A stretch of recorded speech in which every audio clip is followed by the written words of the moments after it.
So hello and welcome student, बहुत बहुत स्वागत है आप सभी लोगों का क्लास 10th की इस न्यू सीरीज में हिस्ट्री के। दोस्तों हिस्ट्री के चैप्टर सेकंड जो आपके फाइनल एग्जाम में बोले तो टर्म 2 के एग्जाम में ज़रूर आएगा और चैप्टर को काफ़ी अच्छी तरीके से आपको समझने की कोशिश करनी है। ये वीडियो का पहला पार्ट नहीं है, वीडियो का पहला पार्ट पहले से अपलोड हो रखा है, ये वीडियो का दूसरा पार्ट है। ठीक है, अगर आपने वीडियो का पहला पार्ट नहीं देखा है तो मैं ज़रूर रिकमेंड करूँगा कि वीडियो के पहले पार्ट को ज़रूर वॉच करिए, क्योंकि नेशनलिज्म इन इंडिया के अंदर किस तरीके से पूरे भारत में नेशनलिज्म फैल रहा है उसके ऊपर इसमें कहानी बताने की कोशिश करी गई है। अगर आप अभी तक हमारे साथ चैनल पर नहीं जुड़े हैं तो ज़रूर बेल आइकन को प्रेस कर लीजिएगा। इंस्टाग्राम, टेलीग्राम, फेसबुक पेज, इन सभी पे आप हमारे साथ जुड़ सकते हैं। ठीक है, इन सभी चीज़ों पे आप हमारे साथ जुड़ सकते हैं। अब चैप्टर आगे की तरफ बढ़ने की कोशिश कर रहा है। चैप्टर आगे की तरफ बढ़ने की कोशिश इसलिए कर रहा है क्योंकि अगर आपने पहले वाले पार्ट को देखा होगा तो मुझे अच्छी तरीके से पता है कि पहला पार्ट आपको काफ़ी अच्छी तरीके से ये सिखाने की कोशिश कर रहा होगा कि फर्स्ट पार्ट में गांधी जैसे भारत के अंदर एंट्री करते हैं उसके बाद क्या हमें देखने को मिलता है वो हम इसमें समझ रहे थे। अब जैसे कि चंपारण में गांधी की एंट्री होती है, चंपारण एपिसोड से, खेड़ा सत्याग्रह मूवमेंट से, और उसके बाद अहमदाबाद मिल्क स्ट्राइक वो भी 1918 के अंदर, फाइनली सत्याग्रह रॉलेट एक्ट चलता है और उसके बाद नॉन कॉपरेशन मूवमेंट की हो जाती है शुरुआत। तो अब ये जो इसके बैकग्राउंड की हिस्ट्री थी वो टर्म पार्ट 1 में हमने पहले ही बताई थी, ये पार्ट 2 है। अब क्योंकि गांधी जी को महात्मा गांधी इसलिए कहा गया क्योंकि ये जो 3 मूवमेंट हुए थे गांधी की लाइफ के, वो गांधी की लाइफ में एक टर्निंग पॉइंट था और इसी सभी मूवमेंट ने उन्हें एक महात्मा बना दिया। तो वो अपने आप में बहुत बड़ी बात है। तो क्लास 10th में ऑफ कोर्स इसके रिगार्डिंग में क्वेश्चन कहीं से भी पूछा जा सकता है, तो इसीलिए आपको इसके ऊपर फोकस करने की ज़रूरत है। अब क्या ज़रूरत है, सबसे पहले तो ये समझने की कोशिश करिए कि 1914 से लेकर 1918 के बीच में हमें पता है कि फर्स्ट वर्ल्ड वॉर चल रहा था और इस समय पे ब्रिटिशर्स जो थे वो युद्ध के अंदर बिजी थे। और गांधी जी देख सकते हो 17, 18 और 18 लगभग इसी के बीच में ही तो ये मूवमेंट कर रहे थे ना, तो इसीलिए गांधी जी काफ़ी ज़्यादा फेमस हुए क्योंकि ब्रिटिशर्स का पूरा फोकस इंडिया पे नहीं हो पा रहा था उस टाइम पीरियड पे।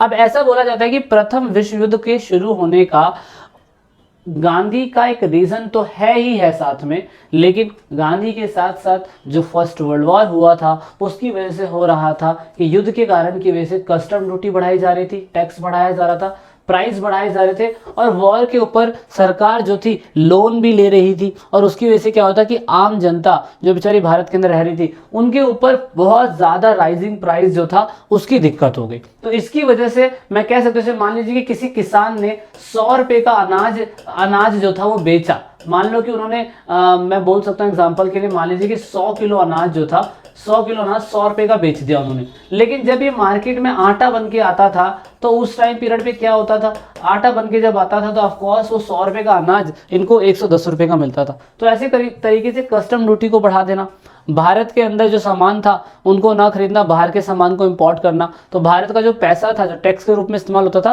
वो जनता के ऊपर इस्तेमाल नहीं हो रहा था, इवन वो लोग अपने वॉर के ऊपर इस्तेमाल कर रहे थे। जो चीज़ें भारत में बन रही थी वो वॉर के लोगों के ऊपर खर्च की जा रही थी, तो ये भी अपने आप में बहुत बड़ा लॉस था। तो ऐसे लॉसेस देखने को मिल रहे थे और ड्यूरिंग फर्स्ट वर्ल्ड वॉर के टाइम पीरियड में भारत की इकोनॉमिक जो थी मॉनसून फेलियर होने की वजह से भी बहुत बड़े दिक्कत में आ गई थी। तो इसीलिए क्या हुआ, ब्रिटिशर्स ने क्या करा, देखो जब ये वॉर चल रहा था during this time period food की शॉर्टेज हो रखी थी, क्रॉप फेलियर हो रहा था, बहुत जगह पे फेमानाइन सूखा पड़ गया था, एपिडेमिक आ रखा था, विकराल रोग हो रखा था और इसकी वजह से लोगों की लाइफ जो थी बहुत ज़्यादा बद से बदतर होती जा रही थी और इसीलिए वो पूरी तरीके से जो ब्रिटिशर्स रूल थे उनके खिलाफ हो रखे थे। और आपको पता था कि पीछे बैकग्राउंड में स्टोरी बन रही थी, जो याद करो 1857 का बैटल भी इसी वजह से हुआ था कि मंगल पांडे की क्रांति हुई थी और मंगल पांडे की क्रांति होने की वजह से क्या कहते हैं लोगों ने फिर उधर सिपाही आ गए, फिर उधर राजे रजवाड़े आ गए। ऐसे ही ये जो सिपाही थे वो जो अंग्रेजों के लिए काम कर रहे थे, मॉनसून फेलियर होने की वजह से उनके घर के लोगों को दिक्कत हो रही थी, तो ऑफकोर्स इनको भी दिक्कत होगी, ये तो 200% सच है कि इनको भी दिक्कत होगी। तो इस हिसाब से जो पॉवर्टी है वो फोर्स भी कर रही थी अंग्रेजों की कि अगर आप सिपाही बनेंगे तो आपको सैलरी मिलेगी, तो आप घर गुजर बसर कर सकते हैं वगैरह वगैरह, ये सब चीज़ें कर सकते हैं। तो गांधी जी ने इस चीज़ को लोगों के मन में, इस नफरत को जो अंग्रेजों के प्रति थी उसको नेशनलिज्म में बदलने की कोशिश करें।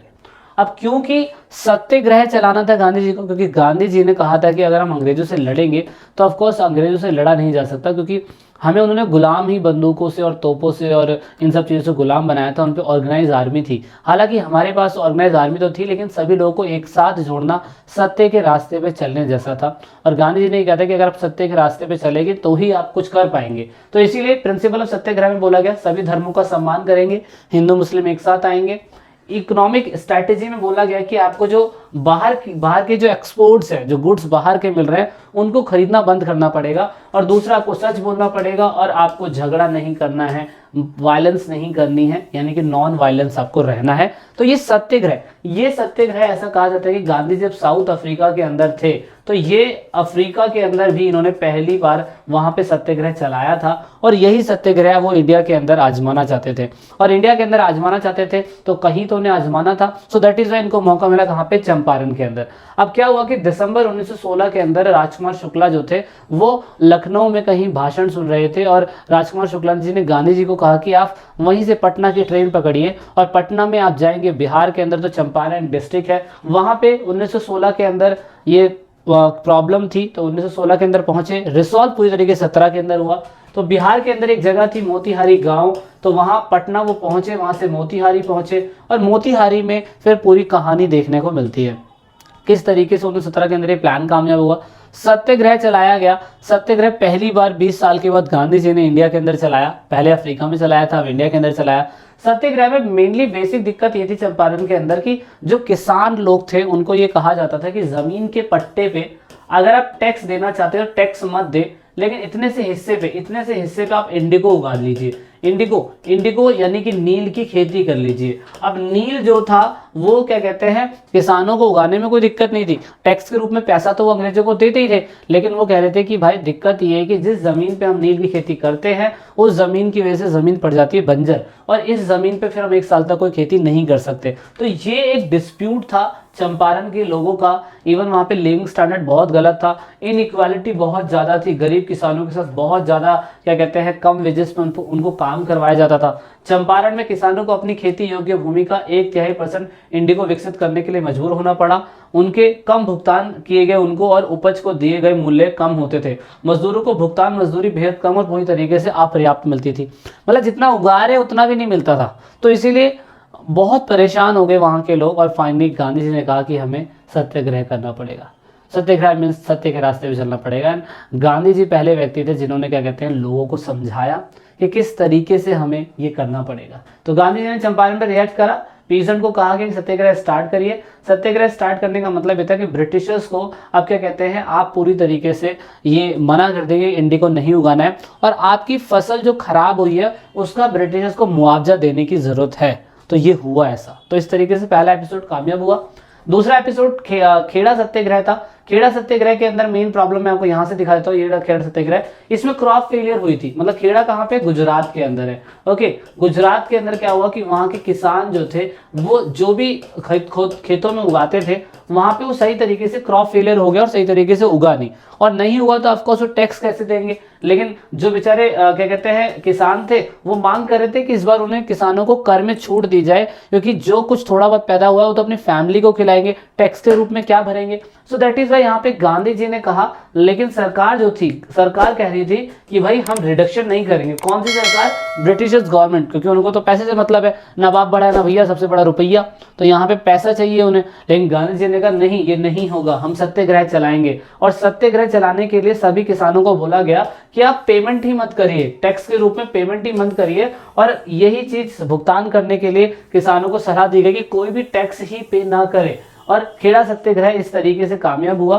फाइनली सरकार ने ये चीज मान लिया और यहाँ पे गांधी जी ने सत्याग्रह को सस्पेंड करा, खत्म करा। 1-2 एक्सपेरिमेंट समझ में आ गए, सत्याग्रह चलाया। तीसरा एक्सपेरिमेंट अहमदाबाद मिल वर्कर्स का था। अहमदाबाद मिल वर्कर्स की कहानी आप मिल वर्कर्स और वर्कर्स के बीच में देख सकते हैं। मतलब इसमें क्या था कि जो फैक्ट्री के ऑनर्स थे, जो भी क्या कहते हैं फैक्ट्री चलाते थे, वो कॉटन मिल थी। कॉटन मिल में क्या होता था कि किसान लोग कह रहे थे कि आप लोग हमसे 12 घंटे काम करवाते हैं, 10 घंटे काम करवाते हैं, 14 घंटे काम करवाते हैं, लेकिन हमें सैलरी तो उतनी मिलती है। 10 घंटे काम करो तो भी उतनी, 14 घंटे काम करो तो भी उतनी। तो इसलिए कहा गया कि मिल वर्कर्स ने कहा कि हमें भैया अपनी सैलरी के अंदर 50% का इंक्रीमेंट चाहिए, हाइक चाहिए। देख रहे हो, मतलब लेवल देख रहे हो लोगों का, उन्होंने कहा 50% हाइक चाहिए। तो मिल वर्कर्स कह रहे हैं कि पागल लोगों के इतने पैसे कहाँ से दे देंगे, है ना। लेकिन लोग मिल वर्कर्स ये कह रहे हैं कि फिर काम इतना क्यों करवाते हो, जो मिल वर्कर्स है वो कह रहे हैं काम इतना क्यों करवाते हो, काम फिर कम करवाओ ताकि हमें सैलरी उतनी मिले। तो इस हिसाब से मिल वर्कर्स जो थे कहते हैं कि घंटे अगर बढ़ेंगे तो ऑफकोर्स सैलरी उतनी दी जाएगी, लेकिन वर्कर्स कह रहे हैं कि अगर आप ज़्यादा घंटे काम करवाते हो तो सैलरी भी बढ़ाओ। तो इसीलिए ये डिस्प्यूट चल रहा था और यहाँ पे इसी के लिए ही मास मूवमेंट धीरे धीरे जितनी भी फैक्ट्रीज थी वो सारी फैक्ट्रीज के जो वर्कर्स थे वो जुड़ने लग गए। इसकी वजह से क्या हुआ कि फाइनली गांधी जी ने कहा कि सत्याग्रह चलाना पड़ेगा और ऑनर जो थे वो 35% हाइक पे मान गए। और गांधी जी ने यूं कहा था कि मैं तो आंदोलन कर दूंगा जब तक ये बात नहीं मानी जाएगी और मैं आमरण अनशन कर दूंगा। तो आमरण अनशन उन्होंने करा, ये देख सकते हो, फास्ट अनटू डेथ। इन्होंने कहा जब तक ये स्ट्राइक खत्म नहीं हुई गांधी जी क्या कहते हैं उस पे ही रहे, भूखमरी पे रहे। देन फाइनली 21 दिन के अंदर मिल वर्कर्स ने बोल दिया, मिल मालिकों ने बोल दिया कि ठीक है 35% के इंक्रीमेंट पे हम जितने भी बेचारे अहमदाबाद मिल वर्कर्स हैं उन सभी को सपोर्ट किया जाएगा। तो इस तरीके से गांधी जी की 3 जो क्या कहते हैं एक्सपेरिमेंट थी वो कामयाब हुई और तीनों एक्सपेरिमेंट में गांधी जी की जीत हुई। और यहाँ से लोगों को ये बिलीव हो गया कि गांधी जी सही मायने में एक ऐसे व्यक्ति हैं जो अंग्रेजों को घुटने टिका सकते हैं और इसीलिए धीरे धीरे लोगों का फेथ बढ़ता चला गया। देन फाइनली क्या होता है 1918 के अंदर ये सीन होता है और लास्ट 1918 के अंदर नवंबर में फर्स्ट वर्ल्ड वॉर जो था खत्म हो जाता है। इंडिया के अंदर गांधी जी अपनी आंधी चला रहे थे, लेकिन जैसे ही नवंबर के अंदर ये खत्म होता है तो एक रॉलेट एक्ट चालू होता है। रॉलेट एक्ट मार्च 1919 में लगा दिया जाता है। मार्च 1919 में, क्योंकि 18 में तो नवंबर में खत्म हो गया और उसके बाद 1919 में मार्च में लगाया गया रॉलेट एक्ट। रॉलेट एक्ट इसलिए पास करा गया कि इस एक्ट में ये बोला गया, इस अधिनियम में, कि सरकार को आतंकवाद संदेह वाले किसी भी व्यक्ति को मुकदमा चलाए बिना उसको क्या कहते हैं कोर्ट में या उसमें डाला जाता है जेल में। मतलब कोई भी बंदा लगता है कि देश के अंदर कोई भी ऐसी पॉलिटिकल एक्टिविटी कर रहा है या आतंकी एक्टिविटी कर रहा है जो देश को तोड़ने वाली है, तो ऐसे केसेस पे अंग्रेजों ने कहा कि हम उनको धड़ दबोचेंगे और जेल में बंद कर देंगे। तो इस तरीके से गांधी जी ने कहा ऐसे तो रॉलेट एक्ट गलत है, इंसान के अपने अधिकार के बारे में लड़ भी नहीं सकता, बोल भी नहीं सकता, ये तो गलत है बिल्कुल। तो गांधी ने इसके प्रति, रॉलेट एक्ट के प्रति भी किसानों को एक साथ लिया और अपना सत्याग्रह मूवमेंट स्टार्ट कर दिया। लेकिन लोगों को क्या पता था कि जो गवर्नमेंट थी वो जितने भी लीडर्स थी उनको पूरी तरीके से मारेगी, उनको पूरी तरीके से खत्म कर देगी। इसीलिए सरकार ने क्या करा, सरकार ने रॉलेट एक्ट खत्म करने के बाद मार्शल लॉ लगा दिया। और मार्शल लॉ के अंदर तो ये था कि आप खड़े ही 2-4 लोग एक साथ खड़े ही हो जाएंगे तो भी उनको जान से मार दिया जाएगा। इसकी वजह से जनरल डायर इस केस की वजह से बहुत फेमस हुए थे और ये चीज आपके पेपर के अंदर आएगा।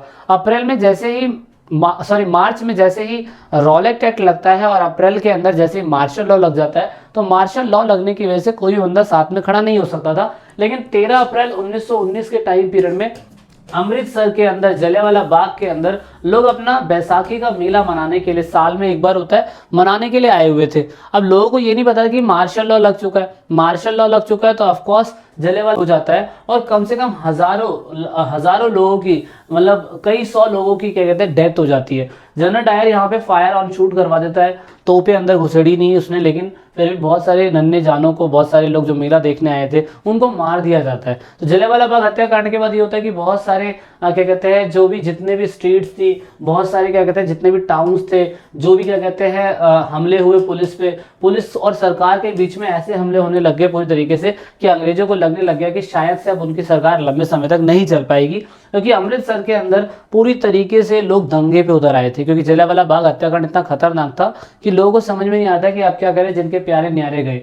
इसलिए अंग्रेजों ने भी इसको अपमान समझा कि उन्होंने हमारे लॉ को कैसे तोड़ा, इसलिए उन्होंने भी बहुत तरीके से मास किलिंग करी, बहुत सारे लोगों को मारा, बहुत सारे गाँव में घुस के मारा। तो जितने भी लोग मिलते चले गए उनको वो क्या कहते हैं पूरी तरीके से फाइनली मारते चले गए। इसलिए गांधी जी ने पूरी तरीके से क्योंकि लोग मार रहे हैं तो दुकानें जला रहे हैं, सरकारी दफ्तर तोड़ रहे हैं, बसें जला रहे हैं, तो ऐसे केसेस में गांधी जी ने कहा कि इस मूवमेंट को स्टार्ट करना पड़ेगा जो रॉलेट एक्ट के विरुद्ध में हुआ था। लेकिन जलियांवाला बाग हत्याकांड जो हुआ वो गांधी जी को बहुत बुरा लगा। That is why Gandhi ji ने जलियांवाला बाग हत्याकांड में कहा कि भाई अब हमें इनका बदला लेना पड़ेगा। इसलिए गांधी जी ने नॉन कोऑपरेशन मूवमेंट की शुरुआत करी। नॉन कोऑपरेशन मूवमेंट क्या है ये हम अगले पार्ट में डिस्कस करने की कोशिश करेंगे। 1920 से 1922 के बीच में नॉन कोऑपरेशन मूवमेंट चला था। इसी के बीच में 1921 के अंदर एक खिलाफत मूवमेंट भी चला था। और खिलाफत मूवमेंट क्या है उसको हम अलग से डिस्कस करने की कोशिश करेंगे। वीडियो के पार्ट में सिर्फ इतना सही है। आई होप आपको कॉन्सेप्ट समझ में आएगा। टाइमलाइन के अकॉर्डिंग पढ़ोगे तो सारा कुछ समझ में आएगा। वीडियो को इतना सा देखने के लिए बहुत बहुत धन्यवाद। जय हिंद, जय भारत, वंदे मातरम, भारत माता की जय। This is it in this video अच्छी लगी तो लाइक शेयर सब्सक्राइब।